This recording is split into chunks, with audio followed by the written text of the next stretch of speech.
안녕하십니까. 5월 이제 또 얼마 남지 않았습니다. 가정의 달. 또 6월 대집회가 또 가까이 다가오고 있죠. 그리고 학예 수양회가 한 달 반 정도 이제 남았습니다. 마음의 각오가 생기죠. 약 일주일 전에 우리 청년들은 팀을 4-5명씩 이렇게 묶어서 벌써 팀장 교육을 받고 학예 수양에 이제 준비를 하고 있습니다. 그래서 개인적으로 우리 출정식은 6월 첫째 주에서 대집회 이후로 이제 미뤄지긴 했는데 또 개인적으로 구역 임원을 중심으로 해서 어떤 계획을 연초에 세우신 것처럼 계획대로 한번 이렇게 좀 준비를 하시고 이렇게 노력을 많이 이제 하시면 좋겠습니다. 기도하겠습니다.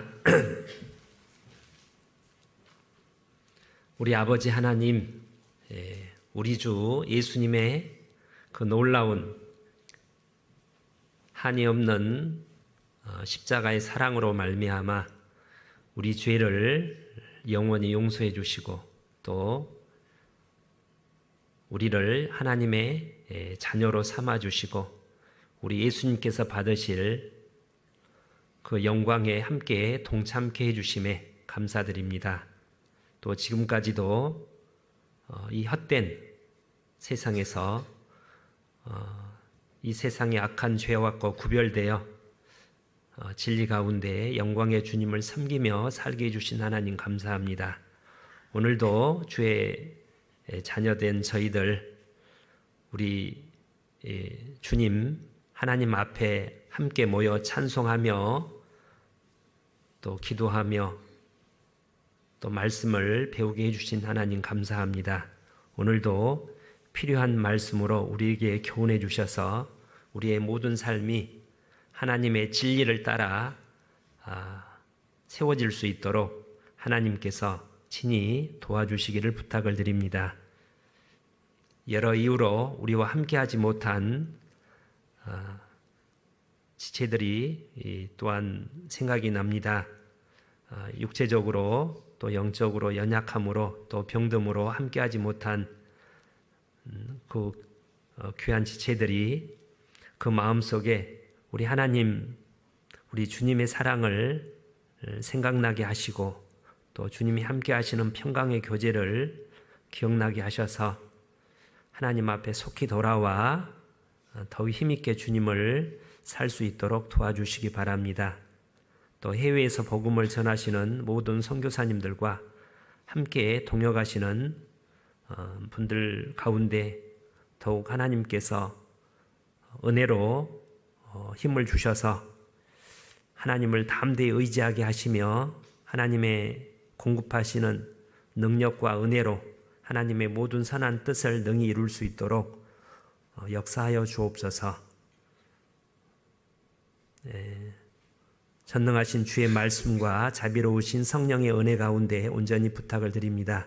우리 구주 예수님 이름으로 기도 올립니다. 아멘. 에베소서 5장을 찾으시겠습니다. 신약성경 316페이지 정도 됩니다.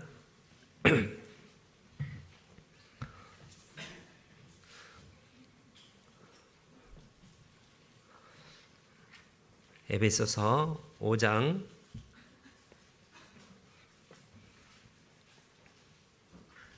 21절부터 제가 읽어 올리겠습니다. 에베소서 5장 21절부터 그리스도를 경외함으로 피차 복종하라. 아내들이여 자기 남편에게 복종하기를 주께 하듯 하라. 이는 남편이 아내의 머리됨이 그리스도께서 교회의 머리됨과 같음이니 그가 친히 몸의 구주시니라. 그러나 교회가 그리스도에게 하듯 아내들도 범사에 그 남편에게 복종할지니라. 남편들아 아내 사랑하기를 그리스도께서 교회를 사랑하시고 위하여 자신을 주심같이 하라. 이는 곧 물로 씻어 말씀으로 깨끗하게 하사 거룩하게 하시고 자기 앞에 영광스러운 교회로 세우사 티나 주름 잡힌 것이나 이런 것들이 없이 거룩하고 흠이 없게 하려 하심이니라. 이와 같이 남편들도 자기 아내 사랑하기를 제 몸같이 할지니 자기 아내를 사랑하는 자는 자기를 사랑하는 것이라. 누구든지 언제든지 제 육체를 미워하지 않고 오직 양육하여 보호하기를 그리스도께서 교회를 보양함과 같이 하나니 우리는 그 몸의 지체임이니라.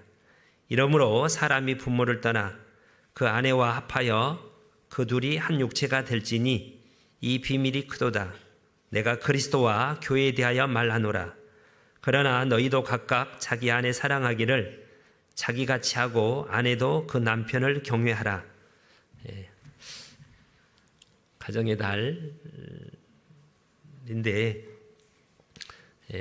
오늘은 남편과 아내와 남편 부부에 대해서 부부 관계에 대해서 어떻게 해야지 하나님의 뜻을 잘 이루어서 또 하나님도 기쁨이 되고 복음에 큰 유익이 되고 또 남편과 아내가 더 기쁘고 행복하게 살 수 있는지에 대해서 살펴보고자 합니다. 이 자리에는 뭐 이렇게 아직 미혼인 분도 계시고 이제 혼자 계신 분도 계신데 좀 미안한 생각이 듭니다.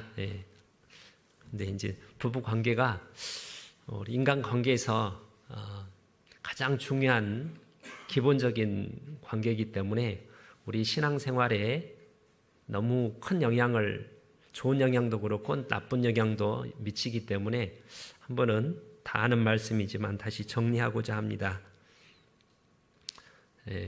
그래서 미혼인 분이나 혼자 사신 분들에 대해서는 양해를 부탁을 드리고요. 성경에 이제 배우자가 없이도 좀 외롭긴 하겠지만 잘 살 수 있다고 말씀하셨습니다. 이 성경을 기록한 바울도 결혼하지 않고 혼자 살았죠. 그래서 아내와 남편이 있는 사람은 남편을 어떻게 기쁘게 할고 아내를 어떻게 기쁘고 할고 그렇게 이제 연구를 하는데 혼자 사는 분들이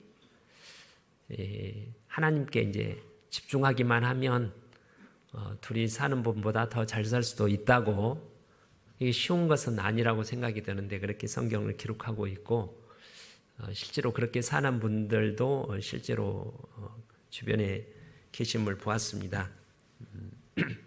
아무튼 오늘 말씀은 이제 그런 분들에게 대해서 이제 죄송한 마음 때문에 먼저 양해를 구합니다.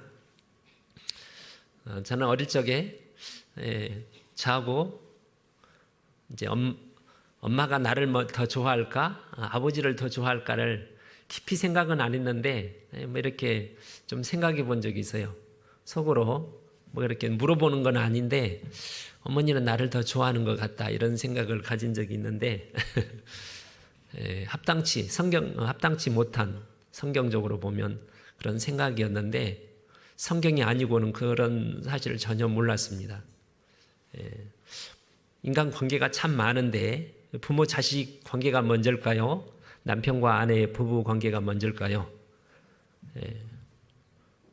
자식은 부모를 통해서 태어나는데 일촌이잖아요. 하나님이 피조물, 우리 사람들을 만든 것과 같습니다. 굉장히 가깝긴 하지만 부부 관계가 먼저인 이유는 남편과 아내는 무촌이라고 그러잖아요. 천수 자체가 없어요. 하나이기 때문에. 그것은 성삼위 하나님에 대한 모형이고 그림자라는 생각을 해봅니다. 성부 하나님, 성자 하나님, 성령 하나님은 세 분이면서 동등하시잖아요. 영원토록 함께 하십니다. 그 모습이 이 세상에서 우리 사람에게 있어서는 남편과 아내의 모습으로 이렇게 하나님께서 표현하시기 위해서 남자와 여자, 또 남자 여자가 결혼해서 만난 남편과 아내로 이렇게 하나님께서 만드셨다고 생각이 듭니다. 그래서 그 핵심 내용은 아주 단순합니다. 아내들에게 먼저 말을 했고, 두 번째는 25절부터는 남편들에게. 아내들에게는 어떻게 하라고요? 복종하라, 이렇게 돼 있고, 어느 정도 주께 복종하냐면 주님께 복종하듯이, 우리가 주님께 복종해야 된다는 것은 그리스도인이라면 잘 알잖아요. 이제 하고 싶어도 잘 못해서 그렇지, 그게 옳은 거는 아는데, 그런 것처럼 모든 아내들은 모든 일에, 범사에 남편에게 복종하라고 되어 있고, 두 번째는 남편들은 아내를 이렇게 사랑하라고 되어 있습니다. 어느 정도 사랑하냐면 주님께서 자기의 몸 대신, 신부 대신 교회를 사랑하는 것처럼 사랑하라고 되어 있습니다. 그게 이제 이 말씀의 주제입니다. 쭉 읽어보면 무슨 말인지는 금방 알게 될 겁니다. 아직도 제가 잘 모르겠어요. 왜 제 생각에는 남편들아라는 말이 먼저 나올 것 같은데, 아내를 사랑하고, 그러면 아내들이 이제 남편을 존경하고 순종하고 복종할 것 같은데, 하나님은 아내의 역할에 대해서 먼저 기록하고 있습니다. 그래서 아내들이여 자기 남편에게 복종하기를 주께 하듯 하라. 우리 교회 성도들은 대부분 이런 말을 듣고 막 분노하지는 않죠. 근데 이제 세상 사람들은 이 얘기를 들으면 상당히 마음이, 특히 이제 여자분들은, 아내들이 이 얘기를 들으면 세상이 지금 어느 세상인데 그런 정근대적인 옛날 얘기를 하고 있나 하고 이렇게 좀 거부감을, 반발감을 갖고 좀 심한 페미니스트 같은 경우는 굉장히 경노할 거라고 생각이 듭니다. 와서 성경 쳐다보기도 싫어할지도 몰라요. 이 복종이라는 말이 우리 시대에 모든 인간관계에서 복종이라는 말을 좀 거부하는 시대입니다. 백성이 옛날에는 신하가 임금에게 복종하라. 그럼 자연스러운데 지금은 왜 백성이 대통령에게 복종해요? 말도 안 되는 소리라고 이렇게 이제 생각을 하고, 군대에서도 병사들이 상사에게 이제 복종하라고 그러면 약간 거북한, 자녀들이 부모에게 복종하는 것도 순종하고 복종하라고 돼 있는데, 오랫동안 그것은 당연시 되어 왔습니다. 모든 문화권에서 자료를 찾아보니까 그는 성경이 아니라 본능적으로 사람들은 자리를 낳고 길러준 부모님을 공경하고 순종하는 게 마땅하다라고 알고 있는데, 요즘 시대에는 자녀들이 왜 부모에게 복종을 해? 똑같은 인권을 가진 인격체인데 동등하게. 그래서 부모가 이렇게 이제 복종을 요구하면 반발을 하고 잘못하면 신고하죠. 외국에서 그런 일이 간혹 있다는 경우를 들었는데 우리나라에서 그런 일이 있대요. 최근에 제가 누구를 통해서 그냥 들었는데, 할머니인가 할아버지가 이제 손주에게 뭐라고 이제 좀 지시를 했는데, 훈계를 했는지 제가 직접 들은 건 아니고, 손주가 이제 신고를 해가지고 할아버지가 하도 화가 나서 니 데려가 이런 일이 있었다고 최근에 며칠 전에 제가 그냥 들은 얘기입니다. 그만큼 복종이라는 말이 우리 시대에는 좀 거부감을 갖습니다. 우리들은 좀 덜하죠. 그렇지 않죠? 근데 이 복종이라는 말이 아내들에게만 해당되는 게 아니라 이게 이제 부부 관계에 대해서 얘기하고 6장 1절부터 4절은 부모와 자녀의 관계에 있어서도 부모들아 먼저 얘기하는 게 아니라 자녀들에게 먼저 얘기를 합니다. 자녀들아, 6장 1절에 너희 부모를 주 안에서 순종하라. 이것이 옳으니라. 순종하라 또는 복종하라. 자녀들에 대해서 순종, 복종. 그 다음에 5절부터 9절까지가 이제 어떤 사회 관계에서 상사와 요즘에는 부하 직원이라는 말을 안 쓰죠. 상사와 사장님과 직원, 상사와 옛날 같으면 상정과 종인데 지금은 상사와 직원, 하급자. 아무튼 관계에 있어서 종에 대해서 먼저 이렇게 얘기를 합니다. 똑같아요. 6장 5절에 종들아 두려워하고 떨며 성실한 마음으로 육체의 상전에게 순종하기를 그리스도께 하듯하여 마음을 다해서 이렇게 순종하라고 얘기합니다.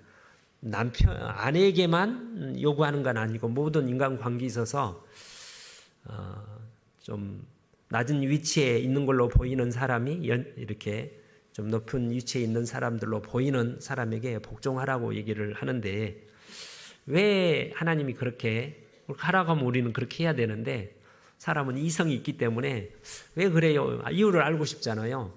그냥 하는 것보다 정확한 어떤 이유를 근거를 알고 행할 때 우리가 더 좀 자원함으로 자발적으로 행할 수 있게 됩니다. 그게 진리를 알지니 진리가 너희를 자유케 한다는 말이 부부 생활에도 적용되는 예라고 생각을 합니다.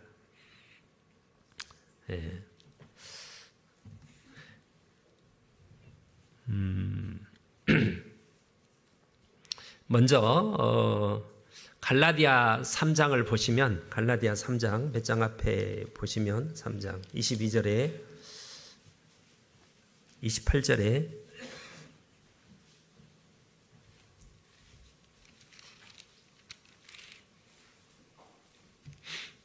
너희는 유대인이나 헬라인이나 종이나 자주자나 자유인이나 남자나 여자나 없이 다 그리스도 안에서 하나이니라. 그래서 성경은 처음부터 끝까지 남자가 여자보다 어떤 가치 면에서 우월하고 여자는 좀 열등하다 그렇게 얘기하는 게 절대 아니죠. 남자나 여자나 똑같은 하나님의 형상을 닮은 영혼을 가진 똑같은 가치 있는 인격체입니다. 누가 우월하고 부족한 것은 전혀 없어요. 그것은 남녀도 그렇고 부모와 자식도 마찬가지입니다. 자녀가 좀 아직 신체적으로 정서적으로 정신적으로 약하긴 하지만 약하다는 게 더 가치가 없다는 것은 아니라는 거예요. 그거는 어떤 정상인이나 어떤 장애인이나 똑같은 인격체죠. 하나님께서는 똑같이 귀하게 여기고 존중하고 있습니다. 모든 성경이 그거는 인종이나 뭐 계급 과거에 이 성경 기록될 당시에는 이 성경 기록은 전혀 상상을 초월하는 어떤 충격적인 혁명적인 말이었습니다. 이렇게 자료를 좀 찾아보니까 우리나라는 조선시대 상당히 그래도 양반 집에서 여자들이 상당히 그래도 대우를 받는 편인 것 같은데 당대 성경이 기록된 당시에 로마 사회 또 그리스 로마 사회에서는 여자들은 기본적으로 약간의 차이는 있지만 사람으로서 취급을 못 받은 어떤 물건처럼 다루어졌던 시대였다고 합니다. 로마 사회가 굉장히 외적으로는 문명 사회였음에도 불구하고 그래서 여자만 그런 게 아니라 애들도 그렇고 장애인도 그렇고 아이들이 태어나면 부모가 파서 버릴 수도 있고요. 팔아버릴 수도 있고 약하게 태어나면 죽일 수도 있었대요. 제가 어제 이제 자료를 찾아본 거예요. 나는 그런 걸 처음 알았는데 그걸 전혀 이상하게 생각하지 않았답니다. 그래서 키우기에 이제 특히 여자가 태어나면 내다 버리면 굶어 죽든지 누가 데려다가 종으로 삼든지 그렇게 했다는 거예요. 근데 예수님은 어린 아이들이 내게 오는 것을 금하지 말라, 용납하고 금하지 말라고 그래서 안고 축복해 주셨잖아요. 지금 우리 사회에서는 그게 당연하게 보이는데 당신은 그런 생각을 거의 못했다는 거예요. 우리나라에서도 과거에 애들이 어디서 하고 막 좀 무시하는 경향이 있잖아요. 네. 여자들도 마찬가지였다는 겁니다. 그래서 남자들이, 가장들이 그 죽고 사는 생사 여탈권을 다 가지고 있었대요. 그리고 여자를 자기 어떤 사랑의 대상으로 생각하는 그런 사고 자체가 없어서 그리스 사회가 굉장히 이렇게 좀 외적으로 문명화된 사회였는데 불구하고 여자들을 어떤 성적인 도구로, 쾌락의 도구로 또 대를 잇기 위한 어떤 도구로만 인식을 대부분 했다고 합니다. 그런 상황, 그런 시대에 이제 성경은 모든 사람들은 하나님 앞에 인격적으로 평등하다, 동등한 가치를 지닌다라고 성경은 얘기하는 거예요, 일단은. 그러니까 여자가 여자보다 좀 부족해서 못나서 복종하라고 하는 건 절대 아니라는 거죠. 근데 왜 그렇게 얘기하는가? 하나님이 어떤 창조의 질서와 섭리 가운데 그렇게 하나님이 정하신 겁니다. 고린도전서 12장에 아시는 대로 우리 몸에 눈이 있고 귀가 있는데 뭐가 더 귀해요? 둘 다 귀하죠. 뭐가 더 귀하냐 하면 그래도 귀 하나 잃을 거, 귀를 잃을래, 귀에 듣는 능력을 잃을 건가, 보는 능력을 잃을 건가 하면 사람마다 좀 다르겠는데 일단 보는 게 더 중요한 것 같잖아요. 또 이제 손과 발로 보면 손이 발더러 이 더러운 데 있어가지고 무시하지 말라고 돼 있어요. 똑같이 몸의 일부인데 역할이 다를 뿐이라는 거죠. 그러잖아요. 자, 시편 93편을 먼저 보겠습니다. 시편 93편.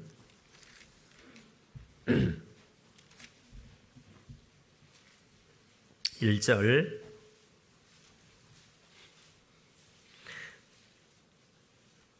(93편) 1절. 여호와께서 통치하시니 스스로 권위를 입으셨도다. 여호와께서 능력을 입으시며 띠셨으므로 세계도 경고 있어서 요동치 아니하도다. 그의 보좌는 애로부터 경고 있었으며 주는 영원부터 계셨나이다. 여기 보면 하나님께서 왕이시니까 통치를 하시는데 스스로 권위를 입으셨도다. 우리가 알고 있는 하나님은 권위를 가지고 계신다는 거예요. 통치할 수 있는 통치권, 주권. 우리 사회에서는 선거를 통해서 정치 지도자들에게 그 권위를 위임하는데 하나님은 뭐 선거를 통해서 얻은 게 아니라 그분은 창조주고 원래부터 피조물에 대한 권위를 가지고 있다는 겁니다. 이 권위를 최초로 이렇게 깨버린 존재가 사단이죠. 그래서 유다서에 자기 주의를 지키지 않고 벗어난 이 악한 천사를, 사단을 영원한 지옥에 집어넣었다고 되어 있습니다. 일부가 지금 활동하고 있고요. 그래서 권위가 모든 권위는 하나님으로부터 나온다는 거예요. 그래서 이 세상에서 지금 모든 권위를, 부모의 권위를 이렇게 깨고 선생님의 권위를 없애버리고 어른의 권위를 깨고 남편의 권위를 없애는 게 최종적으로 지향하는 게 사단이 배후에서 활동한 다음에 하나님의 권위를 깨버리는 게 목적이라고 생각합니다. 하나님이란 하나 있다고 하더라도 왜 내가 하나님께 복종해야 돼요? 내 마음대로 이렇게 생각하도록 만드는 거예요. 그러니까 하나님 믿으라고 그러면 불쾌한 거예요. 기분 나쁘고. 자기가 주인인데, 자기가 왕인데. 근데 성경은 하나님은 권위를 당연히 가지신 분이죠. 그분이 나를 만드셨고 지금도 보살피고 보존하시고 또 죽기까지 하셨으니까. 유다서를 보겠습니다. 유다서. 계시록 바로 앞에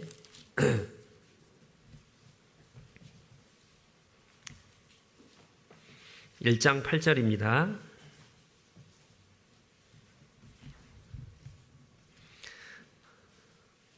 계시록 바로 앞에 유다서 1장 8절. 그러한데 꿈꾸는 이 사람들도 그와 같이 육체를 더럽히며 권위를 업신여기며 영광을 회방하는도다. 이 꿈꾸는 사람은 이 유다서의 어떤 중요 주제가 이단에 대해서 다루는데 잘못된 선지자, 거짓 선지자들에 대해서 이렇게 경고하고 책망을 하는데 여기에 꿈꾸는 사람이 거짓 선지자들을 가리킵니다.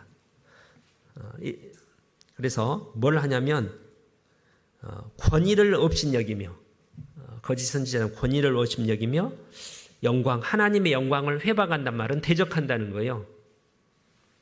두려워 겁도 없이. 그러면서 말하기를 9절에 천사장 미가엘이 모세의 시체에 대하여 마귀와 다투어 변론할 때에 감히 회방하는 판결을 쓰지 못하고 다만 말하되 주께서 너를 꾸짖으시기를 원하노라 하였거늘.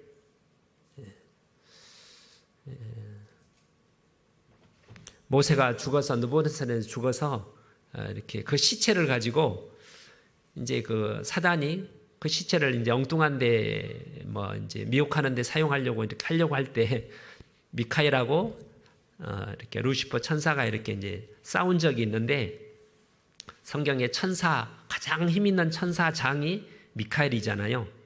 하나님 다음으로 능력 있는 천사가 미카엘인데 미카엘이 루시퍼를 이길 수 있었는데도 불구하고 안 싸우고 뭐라는 거예요? 너 가만 안 둘 거야? 내가 혼내줄 거야? 그런 게 아니라 하나님께 맡겼다는 거예요. 하나님 알아서 하시도록. 그렇게 하나님의 권위를 천사장이 존중하고 그 권위를 전혀 이렇게 깨지 않았다는 뜻입니다.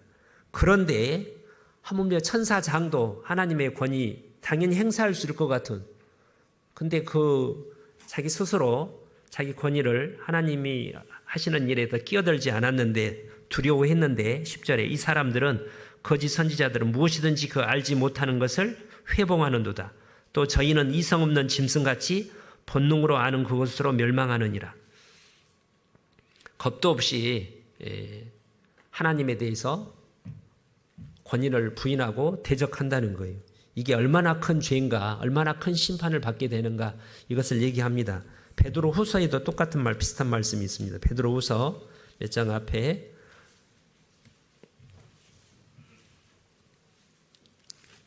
2장, 베드로후서 2장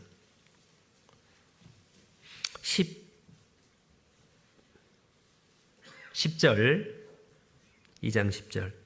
베드로 후서의 중요 주제도 초대교회 때 이렇게 벌써 활동했던 이단에 대해서 이제 경고하고 있고 교훈을 하고 있는 내용인데요. 10절에 육체를 따라 더러운 정욕 가운데서 행하며 주관하는 일을 멸시하는 자들에게, 주관한다는 말은 통치한다는 뜻입니다. 하나님이 통치하는 거죠. 통치하시는 하나님을 멸시하는 자들에게 특별히 형벌하실 줄을 아시느니라. 이들은, 거짓 선지자들은 담대하고 고집하여 떨지 않고, 천사들도, 미가엘 천사장도 함부로 이렇게 권위를 깨지 않았는데 영광 있는 자를 회방하거니와 더 큰 힘과 능력을 가진 천사들이라도 주 앞에서 저희를 거스려, 저희는 이제 거짓 선지자들을 거스려 회방하는 송사를 하지 아니하느니라. 제가 어제 보다가 그렇구나. 여기 저희는 거짓 선지자 천사들이 거짓 선지자를 뭐라고 할 수도 있을 것 같잖아요. 근데 이렇다 저렇다 얘기를 안 한다는 거예요. 하나님께 맡기고. 그러나 이 사람들은 본래 잡혀 죽기 위하여 난 이성 없는 짐승 같아서 그 알지 못한 것을 회방하고 저희 멸망 가운데 멸망을 당하며, 무식하게, 그야말로 무지하게 겁도 없이 하나님의 권위를 인정하지 않고 무시하고 대적하면 어떤 결과를 받겠느냐, 그런 뜻입니다.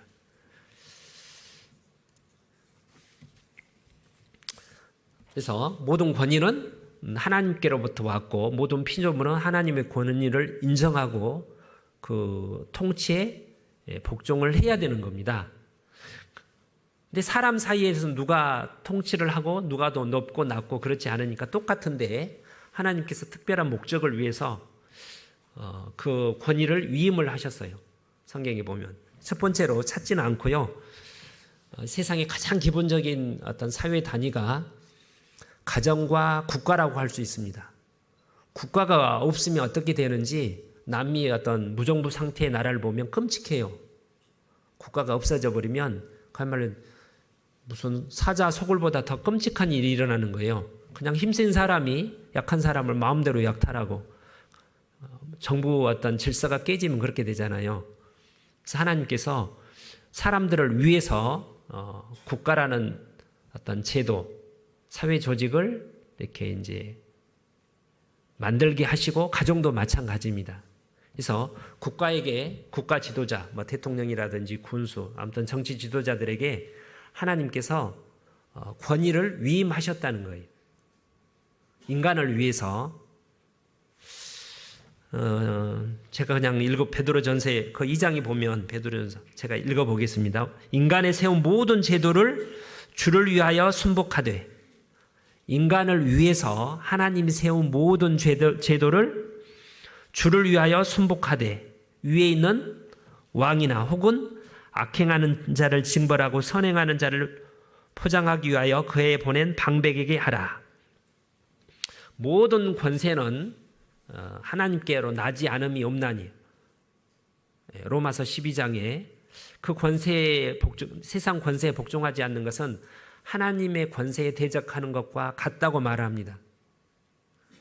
그러니까 우리들은 지금은 그런 일이 별로 없는데 제가 이제 대학교 다닐 때 좀 데모하는 일이 많았잖아요. 대통령이 잘못하면 데모를 해야 되는가? 의사 표현을 투표로 이렇게 할 수는 있는데 폭력을 절대로 사용하지 않으라고 성경은 얘기합니다. 로마 제국 시대에 아무 죄도 없이 그리스도인을 탄압하고 감옥에 가두고 막 죽였을 때 그리스도인들이 무기를 들고 안 싸웠잖아요. 북한이나 중국의 소련에서 그리스도인들이 게릴라 전쟁을 공산 정권에 대해서 싸운 게 아니란 말입니다. 그냥 그 안에서 그 체제에 순종하고 복음을 전하면서 살라고 성경은 아무튼 얘기합니다. 국가에서도 그랬고 가정에서도 마찬가지입니다. 교회에서도 그렇죠. 교회에 고린도전서 12장에 하나님이 교회 중에 몇을 세웠으니 첫째는 사도요, 둘째는 선지자요, 셋째는 교사요. 그 다음에 다스리는 것과 교회 안에 다스리는 사람이 있다고 되어 있습니다. 디모데전서 5장에 잘 다스리는 장로들을 배나 존경할 자로 알되 말씀과 가르침에 수고하는 이들을 더할 것이니라. 다스림이 있다고 되어 있어요. 그 권위를 하나님께서 이제 주신 거죠. 뭐 통제하려고 그런 게 아니라 사람들의 유익을 위해서 그렇게 한 겁니다. 그 질서를 깨면 이제 사회가 혼란에 빠지잖아요. 가정도 그렇고 직장도 그렇고. 과거에는 왕, 지금은 이제 대통령이나 수상이 이제 정부를 이렇게 어떤 국가를 통치를 하는데 불완전한 점이 많죠. 훌륭한 성군들이 나타나서 정치를 잘하면 그래도 다행인데 완벽한 성군은 없겠지만 구약 이스라엘 역사를 보면 41명인가 2명의 왕들 중에 대부분이 이스라엘을 힘들게 만들어요. 결국은. 그래서 성경에 보면 이스라엘 사람들이 하나님께 왕을 요구했을 때 하나님이 이게 좋지 않은데 그래도 막 때를 쓰니까 준 겁니다. 그럼에도 불구하고 많은 문제를 불러일으킴에도 불구하고 북한도 마찬가지고요. 그렇게 허락하신 이유는 그런 어떤 질서라든지 어떤 국가 조직 또 질서 어떤 리더가 없으면 어떤 사회가 혼란에 빠져가지고 우리가 복음을 오늘 암송 말씀에도 그렇게 돼 있잖아요. 임금들과 높은 지위에 있는 모든 사람을 위해서 하라고. 그렇게 하는 이유는 모든 경건과 단정한 중에 우리가 고요하고 평안한 생활을 하려 함이라. 사회가 막 혼란이 일어나면 사람들이 전쟁을 하기가 어렵다는 겁니다. 아니, 전도를, 신앙생활을 정상적으로 하기가 어려운 거예요. 그래서 이렇게 이제 리더를 세우도록 하나님께서 허락하셨다고 생각을 합니다. 그러니까 마을에도 이장이 있잖아요. 이장이 있고 뭐 아무튼 무슨 장이 모든 조직에 몇 명만 있으면 대표가 있는 거예요. 그래야지 최종 결정을 하게 될 거 아니에요. 대통령도 마찬가지입니다. 다 옳다는 게 아니라 모르는 판단을 하든 좀 그런 판단을 하든 예. 그렇게 해야지 질서가 유지가 되니까. 예수님께서 그 모범을 가장 먼저 보여주셨습니다. 우리가 아는 대로 빌립보서 2장에 보면 예수님은 하나님의 본체신데 하나님과 동등됨을 취할 것으로 여기지 아니하시고 스스로 사람이 되어서 종과 같이 되어서 십자가에서 죽기까지 순종하시는 모습을 보여주셨습니다. 예수님이 성부 하나님보다 좀 한 단계 낮은 분이 아니라 똑같은 위치, 신격을 가지신 분임에도 불구하고 스스로 구약 성경이 종이 되신 거예요. 그게 우리에게 어떤 우리에게 하나님께서 우리에게 가르쳐 주시고 하자는 질서와 권위에 대한 교훈을 주시기 위한 목적이 하나라고 생각합니다. 다른 목적도 있지만. 그래서 요한복음 5장에 아들이 아버지께서 하시는 일을 보지 않고는 아무것도 스스로 할 수 없나니, 아무것도 스스로 할 수 있는데 안 하고 모든 것을 하나님께 물어보고 뜻대로만 했다는 거예요. 그래서 이제 다시 본문에 보시면, 이제 에베소서 5장 본문을 보시면 이제 또 하나는 이제 가정에도 마찬가지입니다. 가정. 디모데전서 3장에 남자 집사들은 한 아내의 남편이 되어 자녀와 자기 집을 잘 다스리는 자일지니. 그래서 집에 가장이 있다는 거죠. 가정의 대통령이 있다는 거예요. 잘 다스릴지니 그 권위를 하나님이 주셨다는 겁니다. 그래서 구약 성경에 아비나 어미를 권위를 무시하고 해방하는 사람은 죽이라고 돼 있어요. 좀 끔찍하잖아요. 그게 너무 중요한 일이기 때문에 이제 그렇게 된 겁니다.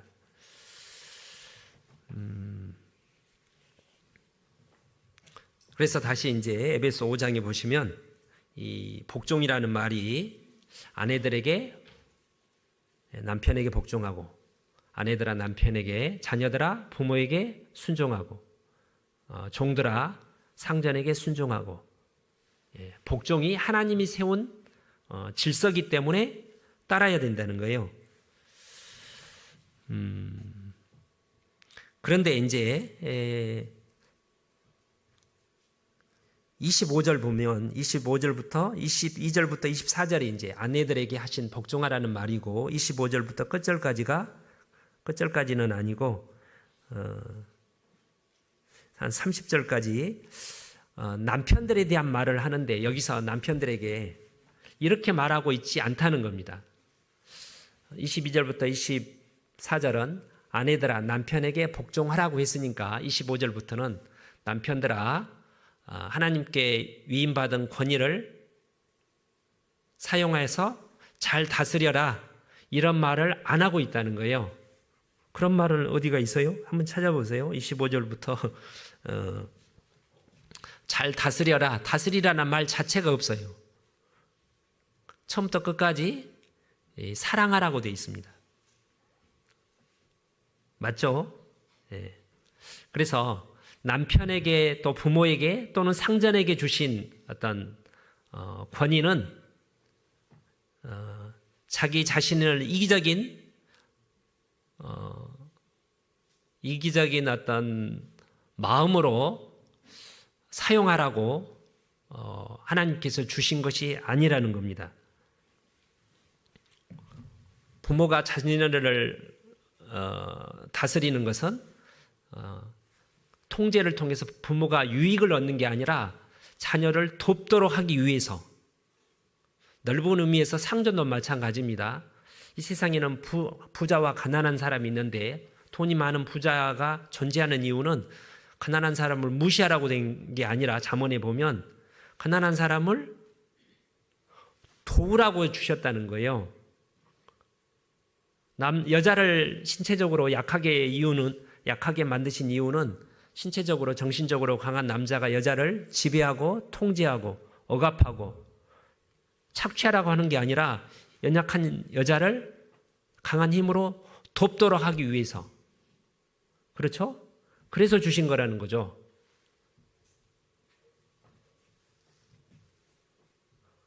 그 말 맞죠? 하나님께서 우리에게 은사를 주신 이유도 똑같아요. 은사를 주신 이유가, 여러 가지 은사가 많은데, 은사를 왜 주셨어요?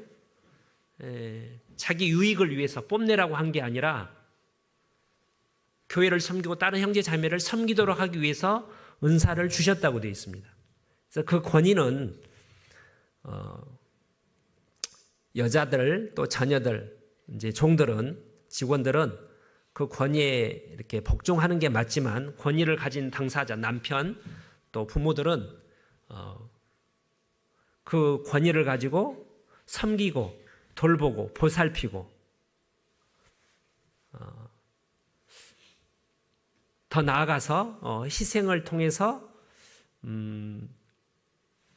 이제 인격이 성장하고 편안하게 잘 살 수 있도록 하기 위해서 그 권위를 주셨다고 25절부터 이렇게 쭉 얘기하고 있습니다.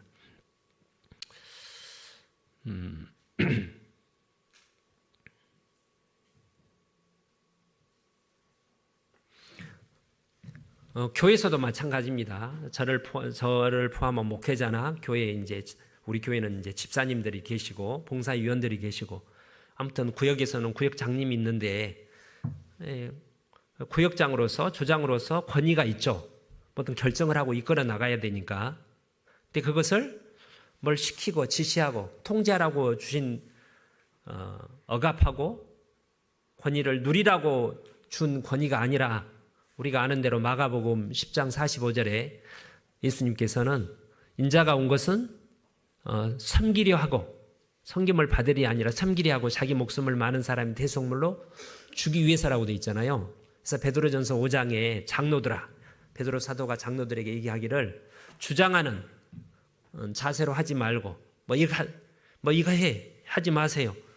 그렇게 하지 말고 본을 보이라고 되어 있습니다. 자원하는 심령으로 본을 보이라고. 그럴 때 하나님께 칭찬이 있다고 되어 있어요. 이게 사랑의 원리죠. 집에서 힘 있는 가장이 어린 자녀를 지배합니까? 돕는 거죠. 부모가 자식을 섬기는 거잖아요. 다만 아직 철이 없기 때문에, 판단력이 떨어지기 때문에, 육신의 욕구가 아주 강하고 절제력이 없으니까 적절하게 질서를 세우고 어떤 자제를 시키고 한계를 지어주는 게 필요한 거예요. 그걸 넘어갈 때 제재를 해야 되지만, 기본적으로는 돕기 위해서, 섬기기 위해서 주어진 권위라는 겁니다.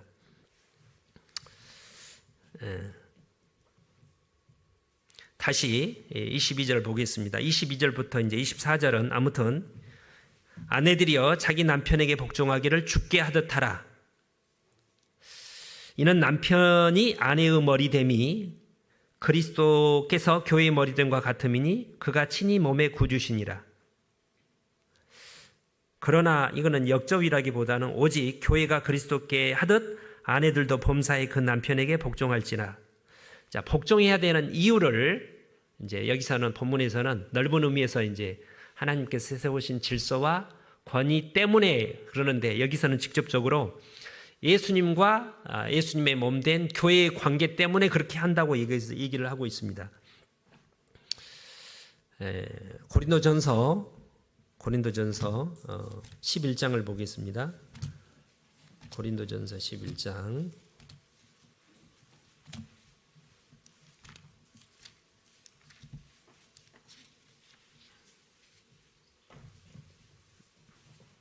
3절입니다. 고린도전서 11장 3절 275페이지. 그러나 나는 너희가 알기를 원하노니 각 남자의 머리는 그리스도요. 그리스도가 위에 있는 거죠. 여자의 머리는 남자요. 남자가 위에 있고 여자가 이제 아래라는 거예요. 질서와 위치가. 그리스도의 머리는 하나님이시라. 예수님도 하나님인데 스스로 아까 하나님 아래에 내려오셨어요. 7절에 남자는 하나님의 형상과 영광이니 그 머리에 마땅히 쓰지 않거니와 여자는 남자의 영광이니라. 남자가 여자에게서 난 것이 아니요 여자애가 남자에게 났으며 또 남자가 여자를 위하여 지음을 받지 아니하고 여자가 남자를 위하여 지음을 받은 것이니. 이게 이제 성경을 안 믿는 사람은 뭔 말인지 전혀 이해를 못 하잖아요. 그냥 우연히 저절로 생겨가지고 남자라는 성이라는 게 이렇게 발생하게 됐다고 하는데, 우리가 아는 대로 창세기 2장에 하나님이 자기 형상을 따라 아담을 먼저 만들고, 딱 보니까 아담이 혼자 있는 게 좋지 못하게 보였대요. 외롭게. 짝이 있어야 되겠다. 돕는 배필을 지으리라 하시고 아담을 깊이 잠들게 해가지고, 깊이 죽을 만큼 잠들게 해서 갈비뼈 하나를 빼가지고 여자를 딱 만들어줬잖아요. 그래서 이제 아담이 딱 깨보니까 이쁜 여자 하와가 있었어요. 이는 내 뼈 중에 뼈, 살 중에 살이니 여자라 칭하리라. 그걸 얘기하는 거예요. 그러니까 남자가 먼저 지음을 받았고 여자가 나중이잖아요. 남자가 먼저고 여자가 나중이고. 아담을 위해서 여자를 만들어준 거지 여자를 위해서 만들어주지 않았다는 거예요. 왜 하나님이 그렇게 하셨느냐, 그 이유를 여기서 얘기하고 있잖아요. 7절에. 그 아담은 하나님의 모형이라는 거예요. 하나님의 모형. 예수님의 모형. 그 다음에 하와는 사람의 모형입니다. 사람, 교회의 모형인 거예요. 그래서 아담이 독처하다는 말은 예수님에게 사랑의 대상인 신부를, 하나님이 예수님의 신부를 이제 만들고 싶어 했던 거죠. 예수님이 자기 신부 아내를 만들고 싶어 했던 그게 교회인 거잖아요. 근데 어떻게 교회를 만들었어요? 십자가에서 죽고 옆구리에 창에 찔려서 죽고 부활하시러 말미암아 자기 생명을 기꺼이 십자가에 내어주심으로 말미암아. 그래서 이제 교회가 탄생을 한 거죠. 자기 신부가 이제 만들어지는 거죠. 그것을 설명하기 위해서 하나님께서 하나님이 여자를 먼저 만들고 남자를 위해서 만들 수도 있잖아요. 근데 그렇게 안 한 이유가 하나님과 예수님과 교회의 관계를 설명해 주시기 위한 거라는 겁니다. 에베소서 전체가 주제가 교회에 대한 거예요. 교회가 어떤 의미를 가지고 있고 어떤 본질을 가지고 있고 얼마나 중요한지 그걸 설명하는 게 에베소서입니다. 그 설명하는 과정 속에서 남자와 남편과 아내의 역할을 이제 한 구절에 다루고 있는 겁니다. 그러니까 예수님과 교회가 본질이고 이 세상의 남편과 아내는 그것의 모형인 거예요.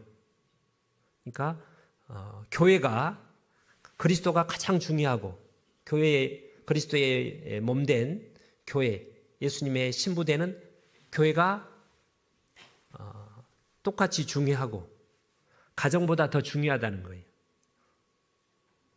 하나님은 자신을 위해서, 교회를 위해서 이 세상의 모든 피조물을 만든 거예요. 그 하나의 그림자의 모습으로 가정을, 남편과 아내를 두어서 가정을 이루게 하신 겁니다. 그러니까 가정이 먼저, 이 세상에서는 그렇게 생각을 당연히 안 하겠죠. 가정이 먼저예요? 교회가 먼저예요? 뭐라고 생각했어요? 왜 교회가 미쳤나 이렇게 생각할지 모르는데 성경은 근본 목적이 교회를 이루기 위해서, 하나님 자신과 교회를 이루기 위해서 국가도 두고 남자와 여자를 두고 부모 자식 간의 관계를 만드신 겁니다.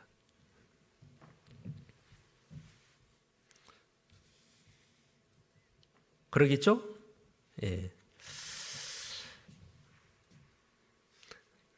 근데 여기서 이제 순서는 남자가 먼저고 목적도 남자를 위해서인데, 남자를 먼저 만든, 남자를 통해서 여자를 만든 그 방식이 깊이 잠들게 해서 죽도록, 예수님 십자가에 죽는 것을 가리키죠. 갈빗대를 빼내서 여자를 만들었어요. 이 말은 남편이 이 아내를 어떻게 이렇게 다루어야 되는지, 대해야 되는지를 우리에게 이제 설명하는 거죠. 에베소서 다시 본문을 보겠습니다. 5장에, 에베소서 5장에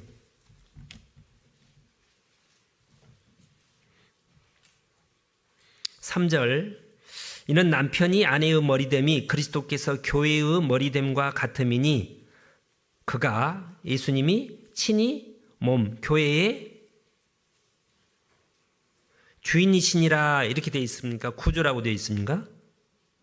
제가 이번에 처음 봐서 이게 여기서 구주가 주인이라는 뜻이에요? 구원자라는 뜻이에요?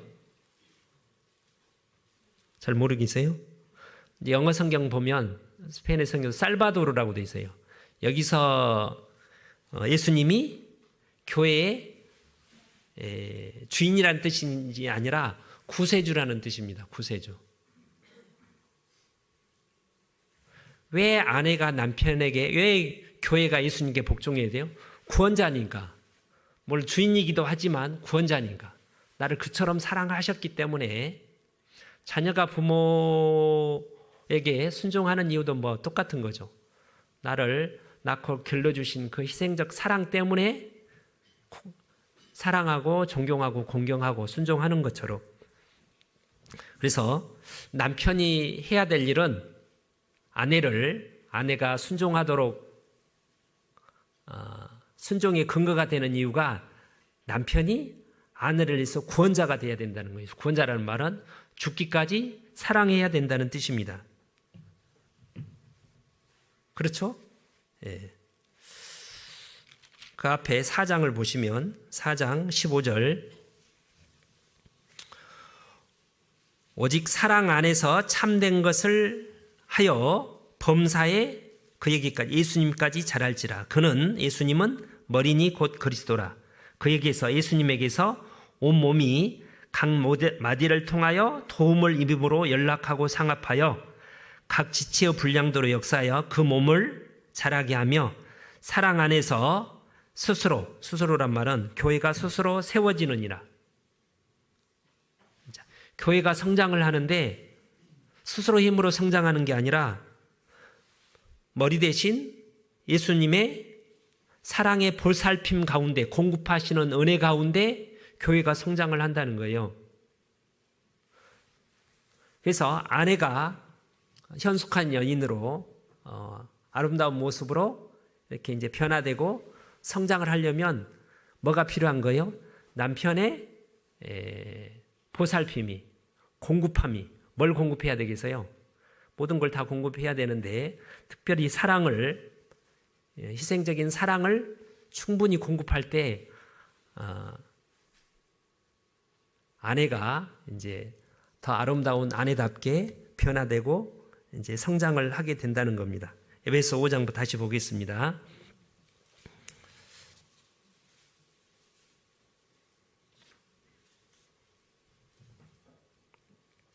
(25절부터) 남편들아 아내 사랑하기를 그리스도께서 교회를 사랑하시고 위하여 자신을 주심같이 하라 하고 쭉 얘기하고 있는데,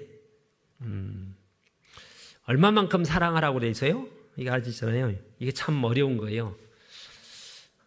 아내가 남편 말에 모든 면에서 마음에 안 들 때, 잘 해주면 좋겠는데 잘 못할 때, 오히려 자기를 괴롭힐 때 순종하고 복종하는 게 결코 쉬운 일이 아니겠죠. 그걸 어떻게 순종해요? 근데 그거보다 더 어려운 게 남편이 아내를 사랑하는데 예수님께서 교회를 사랑하는 것처럼 어떻게 해요? 기꺼이 무조건, 우리가 원수 되었을 때 십자가에 자기 자신을 내어주셨잖아요. 그만큼 사랑하는 게 더 어렵겠어요? 순종하는 게 더 어렵겠어요?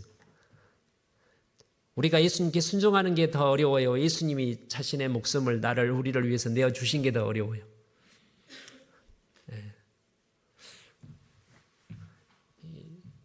그 정도가 적당히 사랑하라면 그럴 수 있을 것 같은데, 그리스도께서 교회를 사랑하시고 위하여 자신을 주심같이 그렇게 사랑하는 게 더 어렵죠. 자, 그래서 순서를 보면 먼저 예수님은 교회를 사랑하셨어요. 언제부터? 영원 전부터 사랑하셨어요. 사랑하셨기 때문에 십자가에서 죽으신 거예요. 그 다음에 26절에 이는 곧 물로 씻어 말씀으로 깨끗하게 하사 거룩하게 하시고 자기 앞에 영광스러운 교회를 세우사. 예수님은 교회가 자기 몸이고 자기의 아내잖아요.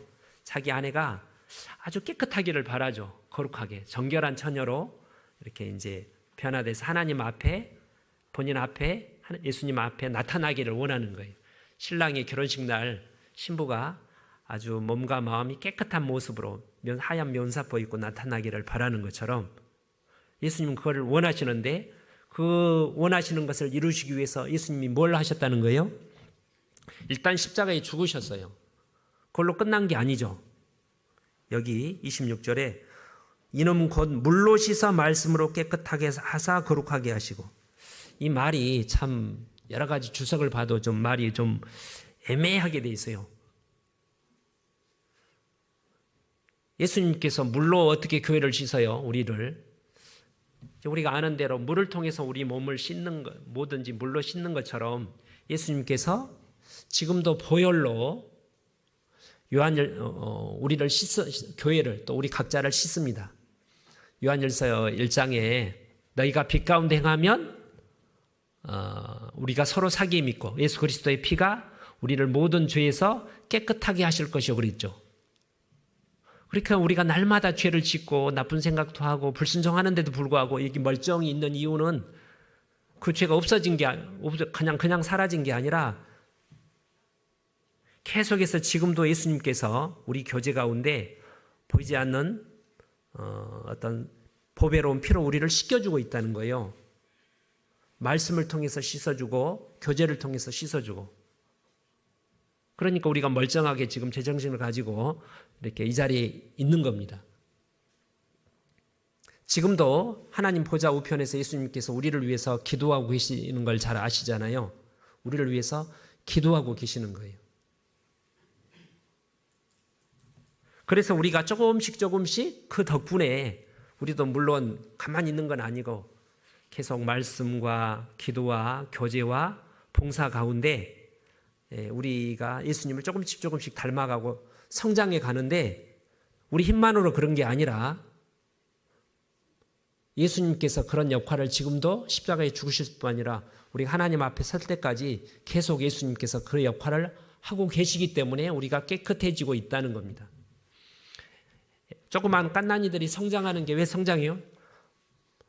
엄마 품에서 엄마가 주는 젖 받아 먹으니까 그런 거죠. 엄마가 젖을 안 주면 무슨 수로 성장을 하고 깨끗해지겠어요? 날마다 닦아주잖아요. 갓난이가 태어나면 계속 매일 이렇게 씻는 것처럼 예수님이 씻어주는 거예요. 그 목적은 우리가 하나님 앞에 섰을 때, 예수님 앞에 섰을 때, 아이고 이쁜 내 신부 이렇게 이쁠 수가 있을까? 점도 흠도 하나도 없네. 너무나 사랑스럽구나, 아름답구나, 깨끗하구나. 그 신부를 맞이하기 위해서 그렇게 하신다는 거예요.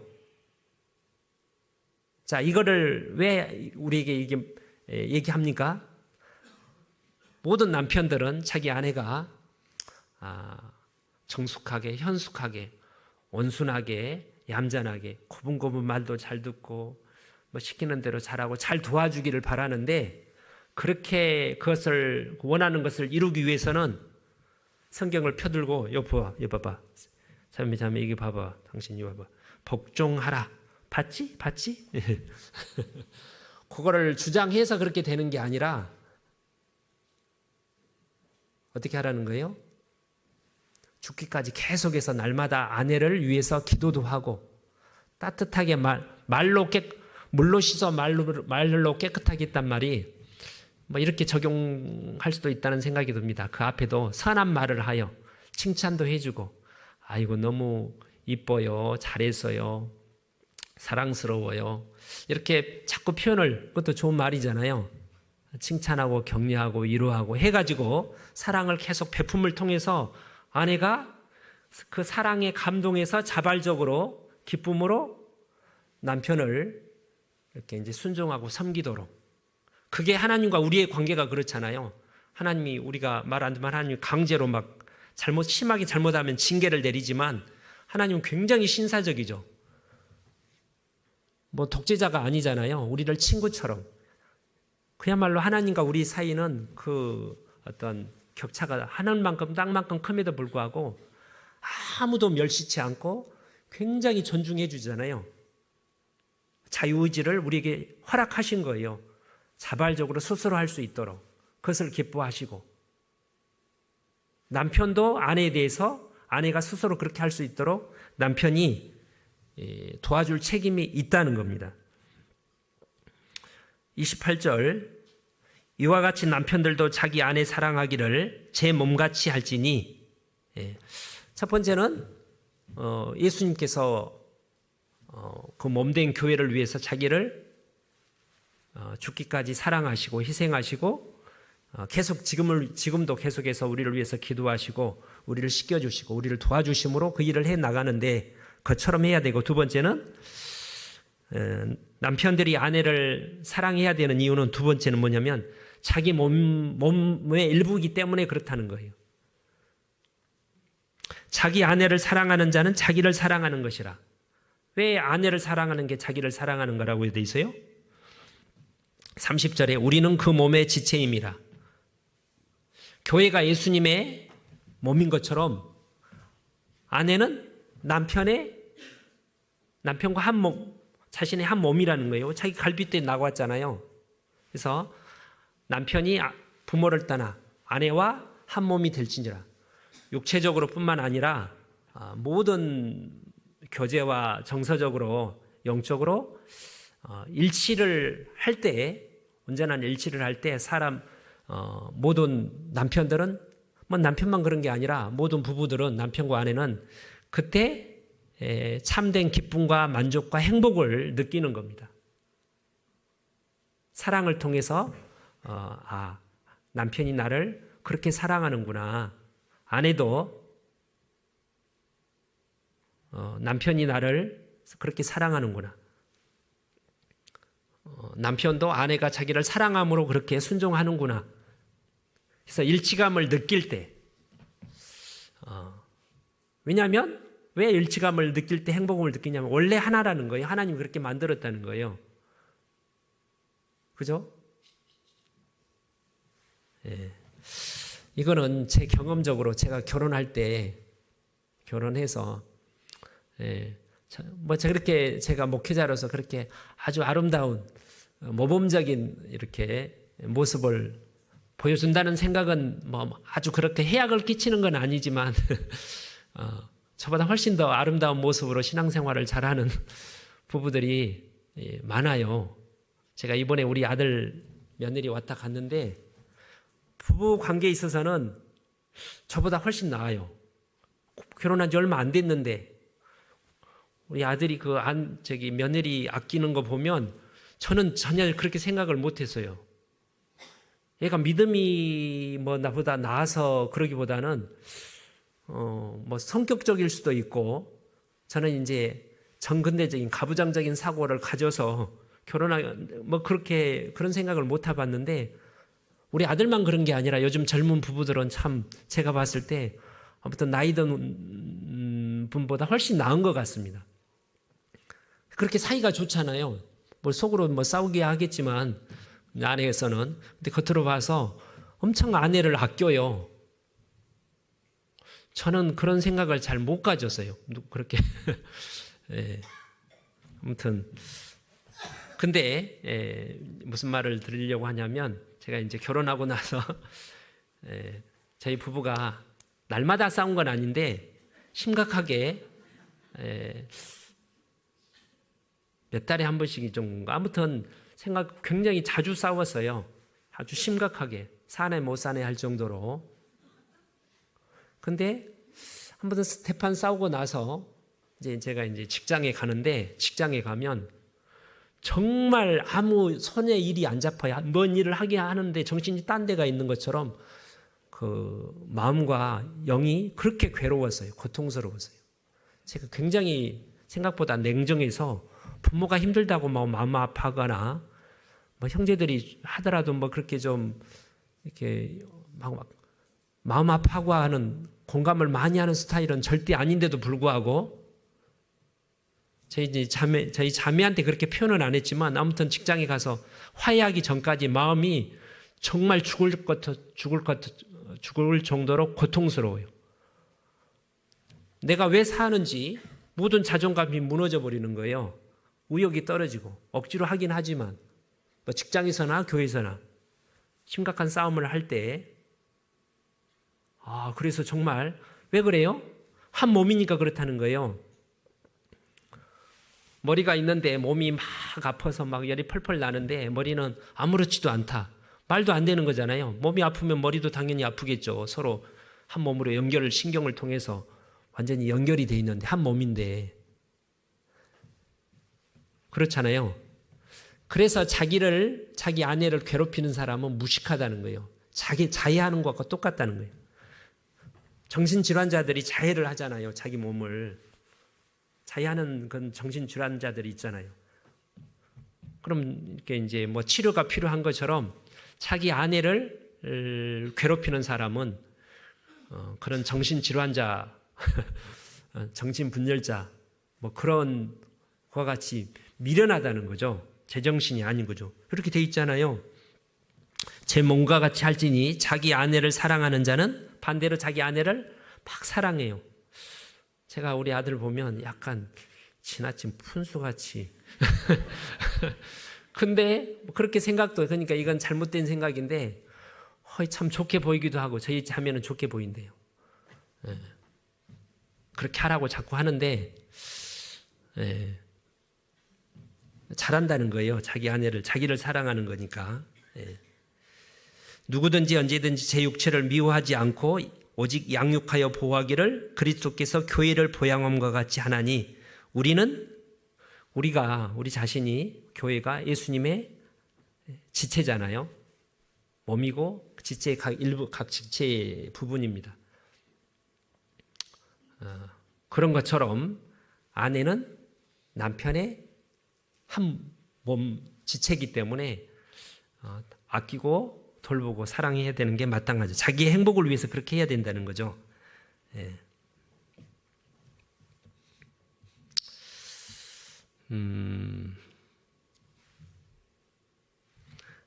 방송실 제가 하나만 더 한번 전도서 4장을 보겠습니다. 준비해 주시고 전도서 4장에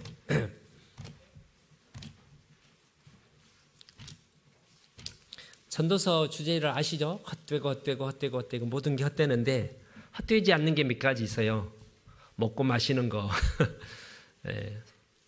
수고하고 낙을 누리는 거. 그 다음에 4장 전도서 4장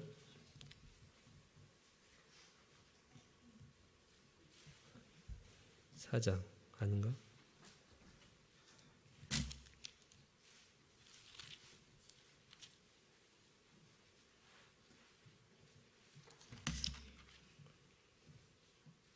전도서 자기 아내와 거기 어디가 있죠?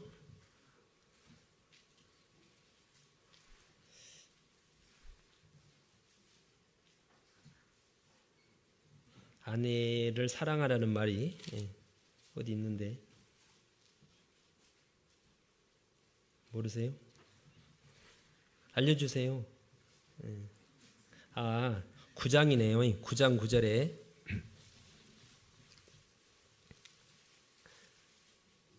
내 헛된 평생의 모든 날, 참 세상 사는 게 힘들잖아요. 또 허무하고 곧 하나님이 해 아래서 내게 주신 모든 헛된 날에 같이 읽어보죠. 사랑하는 아내와 함께 즐겁게 살지어다. 이는 내가 일평생의 해 아래서 수고하고 얻은 분복이니라. 사랑하는 아내와 사랑하는 남편과 함께 즐겁게 행복하게 살지어다. 이게 하나님이 우리에게 주신, 그래도 세상에서 가장 살만한 이유가 이렇게 부부간에, 부모 자식 간에 인간관계에서 오는 그 행복, 먹는 즐거움도 있긴 하지만, 성취감도 있긴 하지만, 가장 중요한,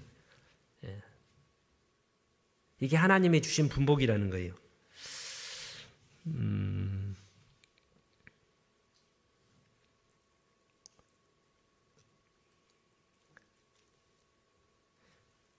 제가 이렇게 저희 자매를 이렇게 경험적으로 바라볼 때 언제 가장 이쁘게 보이냐, 아름답게 보이냐, 언제일 것 같아요?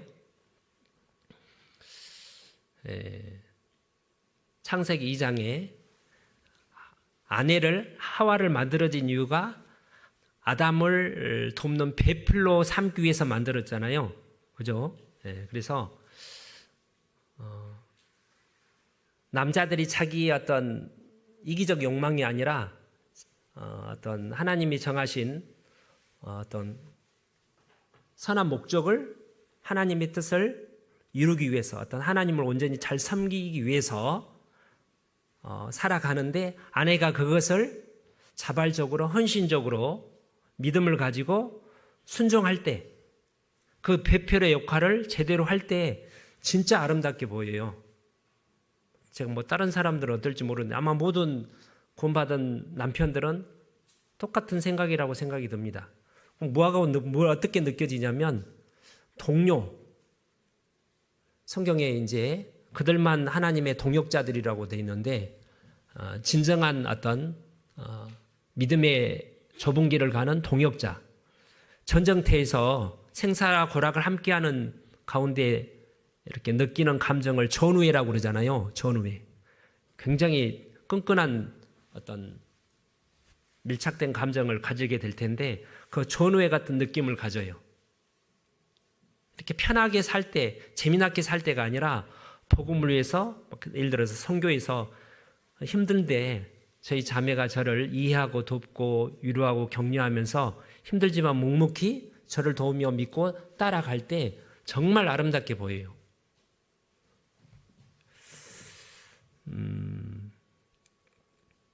그 가운데 행복을 누리는 건 참된 행복을. 그래서 한번 틀어주세요. 거기 제가 이제 저쪽 멕시코 있을 때 우연히 어떻게 어떤 계기를 통해서인지 모르지만 박종호라는 복음성가 가수가 있잖아요. 그 노래를 듣고 제가 이제 하루 종일 들은 적이 있어요. 이제 그 뒤로는 이제 좀 잊어먹고 있다가 생각이 났는데 한번 틀어주세요. 네.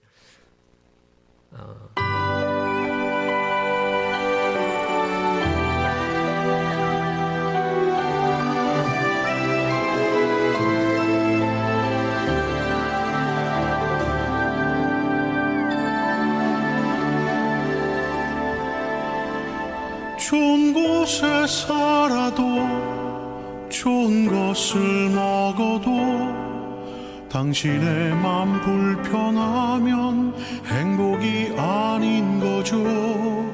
웃고 있는 모습이 행복한 것 같아도 마음속에 걱정은 참 많을 거예요.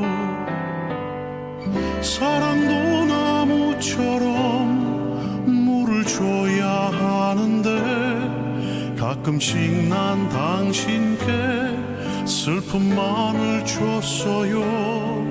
너를 사랑한다고 수없이 말을 해도 내가 내 맘 아닐 땐 화낼 때도 많았죠. 세상 사는 게 바빠 마음에 틈이 생겨 처음 했던 약속을 지키지 못하지만 이 세상에 무엇을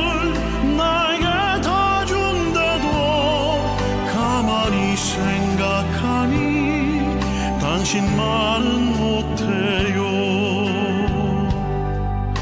사랑해, 난 널 사랑해. 사랑해, 난 널 사랑해.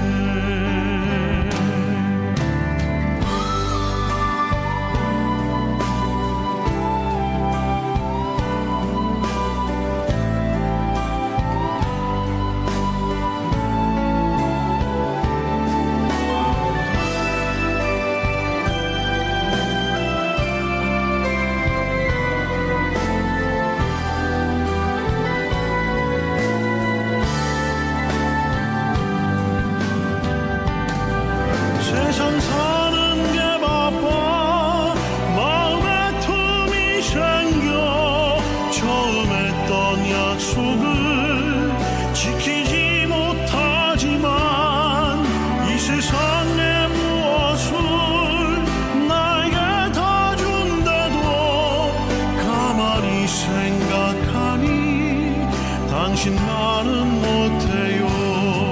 세상 사는 게 바빠 마음에 틈이 생겨 처음 했던 약속을 지키지 못하지만 이 세상에 무엇을 나에게 다 준대도 가만히 생각하니 당신만은 못해요.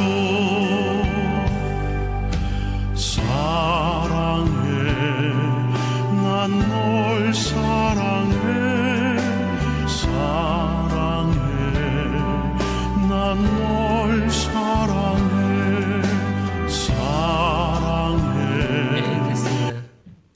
예, 마음에 드셔요? 예, 이런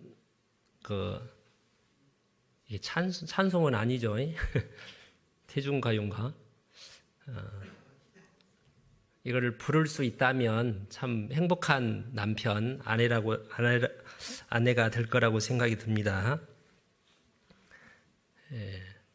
이 세상에서 가장 기본적인 관계가 부부 관계, 부모 자식 관계, 그 다음에 형제 관계인데,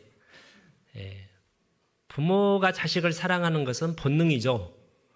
특별한 노력을 기울이지, 그것도 노력이 필요하긴 하지만 뭐 저절로 이렇게 사랑을 하는데 가치가 있는데, 그거보다 더 가치 있는 게 남남이 서로 만나서 남남도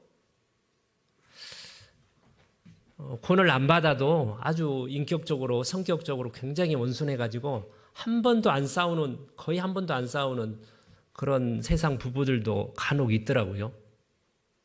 참 대단한 것 같은데, 근데 권을 받았지만 어떤 성격이, 타고난 성격이 강하고 또 개성이 강하고 또 부부가 서로 이제 성격이 전혀 안 맞을 때 참 힘들죠. 같이 이렇게 사랑해야 되는데 사랑하기가 쉽지 않잖아요. 그래서 이제 잘못하면 이제 심각한 결과에도 이르는 경우가 있는데, 그렇게 어려운 만큼 그것을 주님의 말씀과 주님의 예수 그리스도의 모범과 이 진리에 대한 믿음과 예수 그리스도의 사랑과 소망으로, 베드로전서 3장에는 둘이 함께 하나님께 상을 받는 데입니다. 우리가 아는 대로 개인상은, 단체상은 없잖아요. 그죠? 근데 왜 하나님께 유업을 함께 받을 자로 알아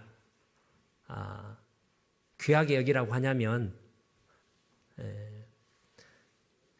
배우자의 영향이 너무 큰 거예요. 모든 사람, 어떤 사람보다 이 세상에 살 때는 영향이 커서 서로 잘 맞추면 더 주님을 함께 더 열심히 살아서 큰 상을 받을 수도 있고, 남편이, 형제가 또는 아내가 잘 살고 싶은데 배우자가 그거를 잘 그 조화를 이루지 못하고 어긋나게 되면 정말 잘 살 수 있는 분이 잘 살 수 없게 되는, 그런 면에서 함께 이제 축복을 받는다는 뜻입니다.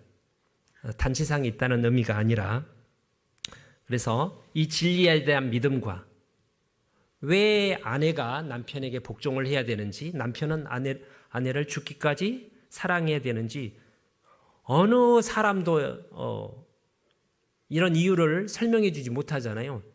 당연히 우리를 만드신, 남자를 만들고 이 결혼을 통해서 부부관계를 이루신 창조주만이, 우리를 구원하신 그분만이 우리에게 명확한 이유를 주시고 근거만 주시는 게 아니라 사랑할 수 있는 능력도, 실제로 경건에 속한 능력도 주십니다. 근데 그거를 이루는 것이 그러나 쉽지는 않죠.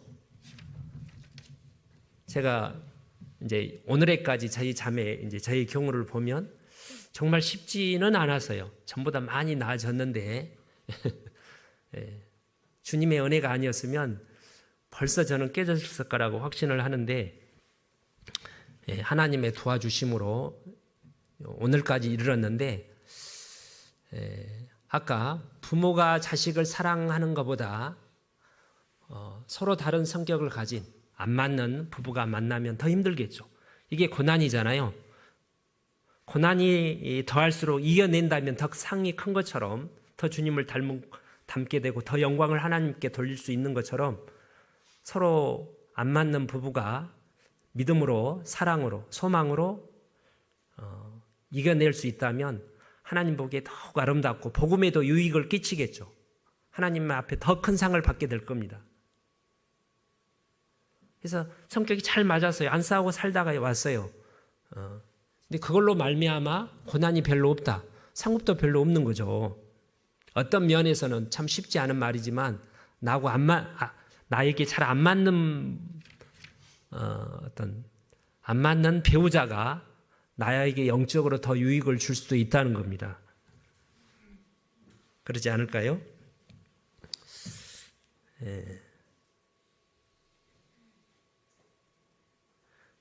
베드로전서에 뜨겁게 피차 사랑하라고 그랬는데, 다른 사람도 뜨겁게 사랑해야 되지만 자기 몸의 일부인 자기 하나님이 짝 주어진 배우자를 뜨겁게 더 사랑해야 하는 게 맞겠죠.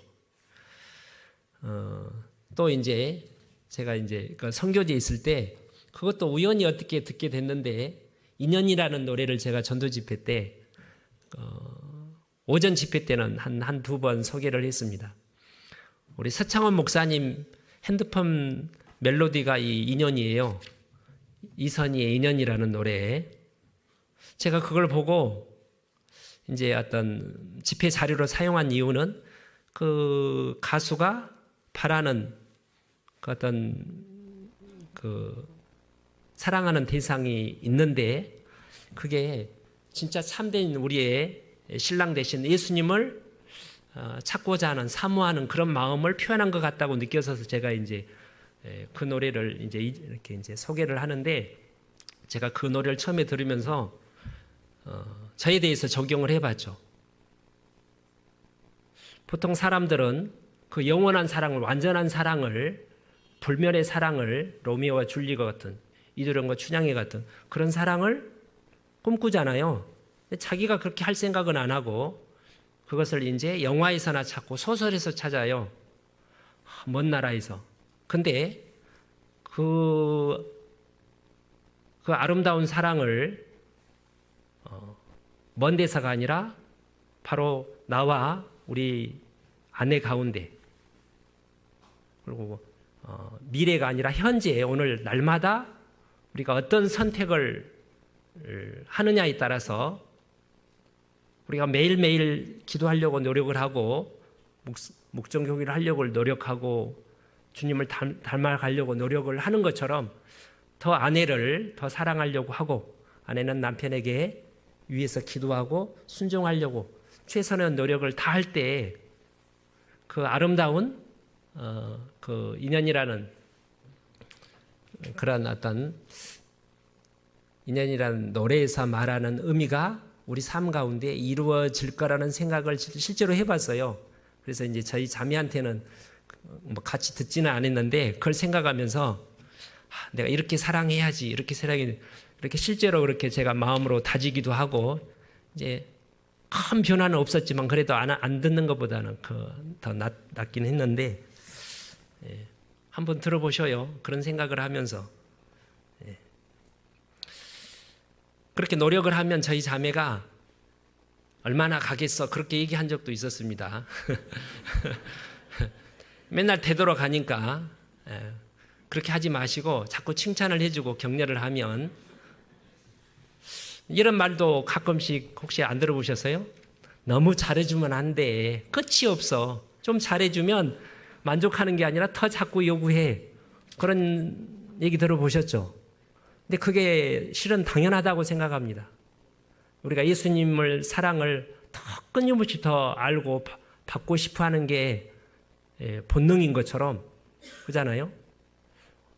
아내가 남편에게, 남편이 아내에게 더 완전하고 조금 더 나은 사랑을 요구하는 게 당연한 거죠. 그것을 위해서 단번에 그렇게 이루어질 수는 없지만 조금씩 이루어갈 수는 있는 거 아니겠습니까? 그렇게 하는 것이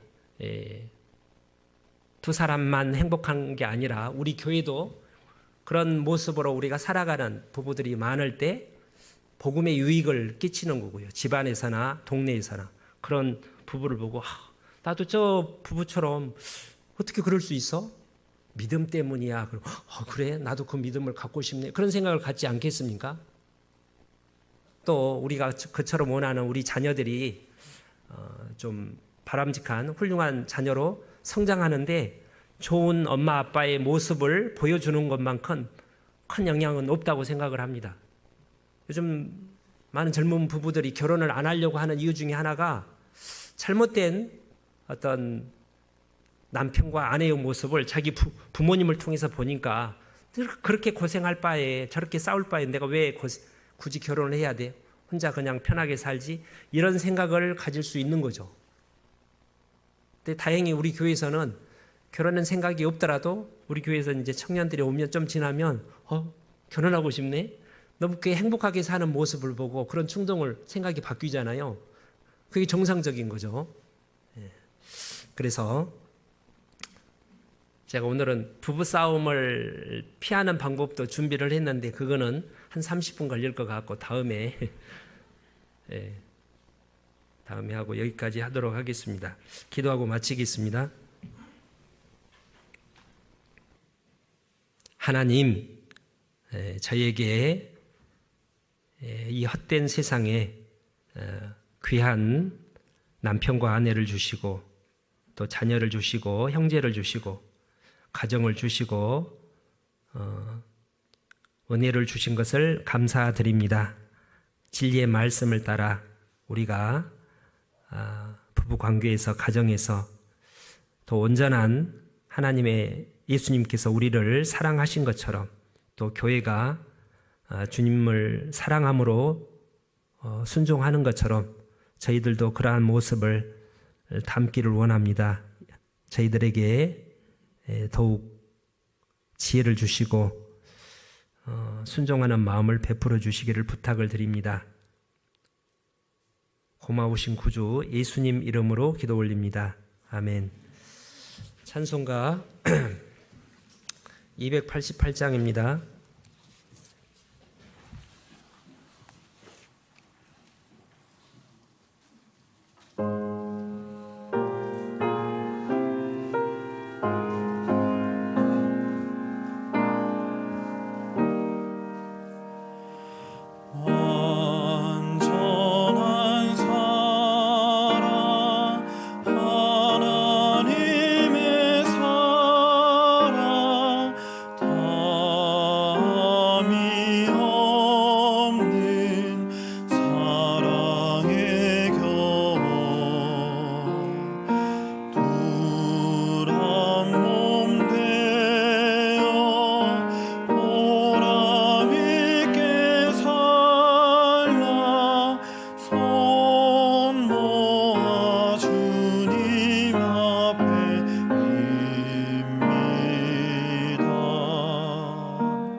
봉사장님 광고에 앞서서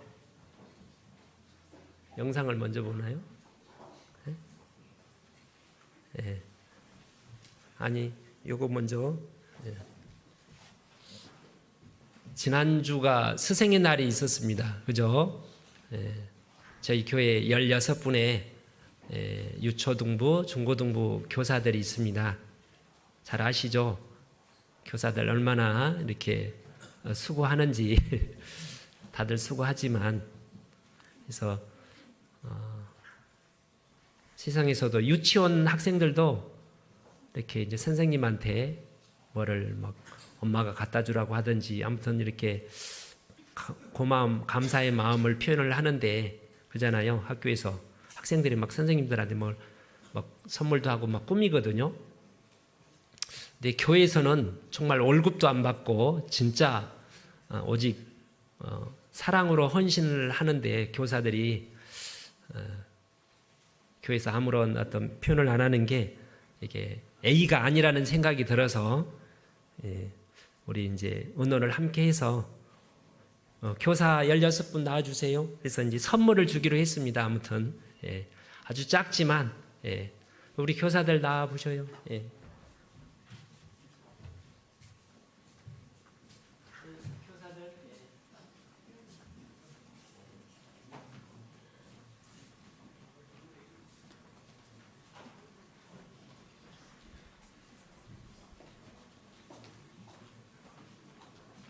너무 수고해 주신 것에 대해서 앞으로도 우리 귀한 학생들을 아껴주시고 잘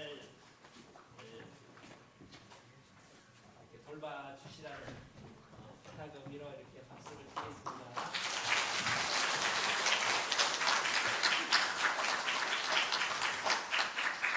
내년에는 꽃다발도 준비했으면 좋겠는데 올해는 이제 가서 대표로 우리 김준영 형님께 이게 이제 상품권을 개인별로 주기로 했습니다. 대표로 받는 거예요. 자, 여기 박수.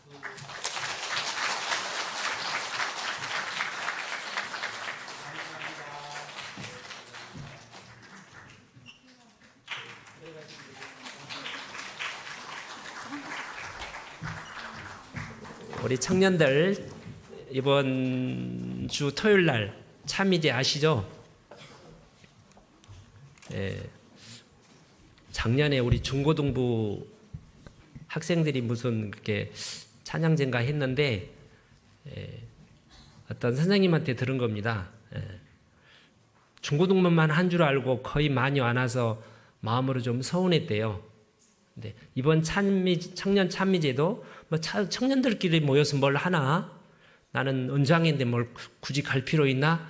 그렇게 생각하는 분이 있을까봐 걱정된다고 우리 청년들이, 이거는 우리 이제 청년들이 준비를 한 거고 우리 모두의 귀한 교제의 자리이기 때문에 우리 교회 모든 성도들이 다 참여해서 함께 찬양하고 또 격려하고 박수도 치고 좋은 자리가 되었으면 좋겠습니다.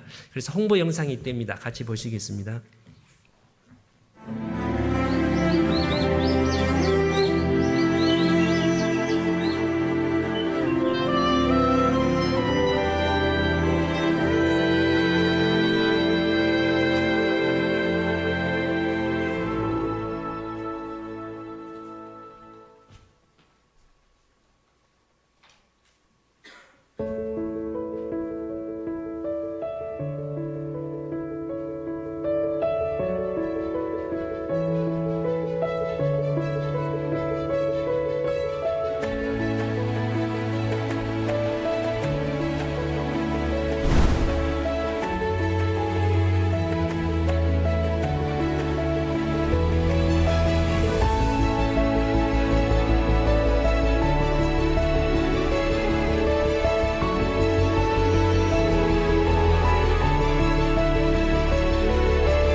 네, 광고하겠습니다.